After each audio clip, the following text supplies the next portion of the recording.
Funny Games is a 1997 film directed by Michael Haneke, a director whose work I previously made fun of, resulting in a death threat from a Haneke superfan.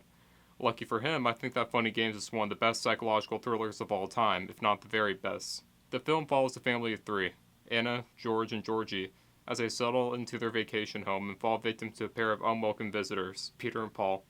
Peter asks to play around with George's golf clubs, and the couple obliges.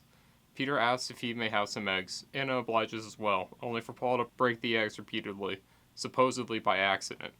Paul also drops the house phone in a sink filled with water, hardly apologizing afterwards.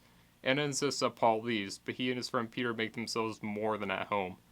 Paul breaks George's leg with a golf club, and the quote-unquote funny games begin, which are just as sadistic and fucked up as you expected.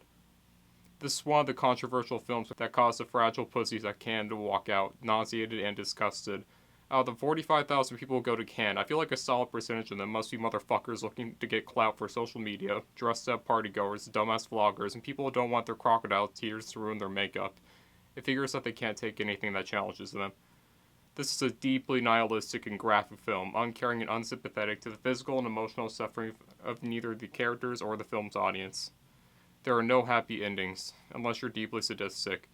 However, this is not nihilism for nihilism's sake. Haneke's commentary on the audience's fascination with violence is anything but subtle. The torturers sometimes turn to the camera and basically ask the audience if they're getting what they want. This is an extremely self-aware movie with Peter and Paul in complete control of the outcome, even going so far as to thwart Anna's attempt to stop them by rewinding the film with a remote control. Paul also consciously conforms to the traditional rules of genre expectations, even though this is an incredibly subversive film. I don't want to spoil anything from this film, but I'd love to go over some of my favorite scenes. So, if you don't want spoilers, skip to the time of the video displayed on the screen. The scene where Paul plays hot and cold with Anna to find the corpse of the family dog is harrowing and includes one of the best fourth wall breaks in the film. The chase sequence in Game of Hide and Seek when Georgie escapes and runs into another house is incredibly intense, and is one of the most thrilling parts of the film.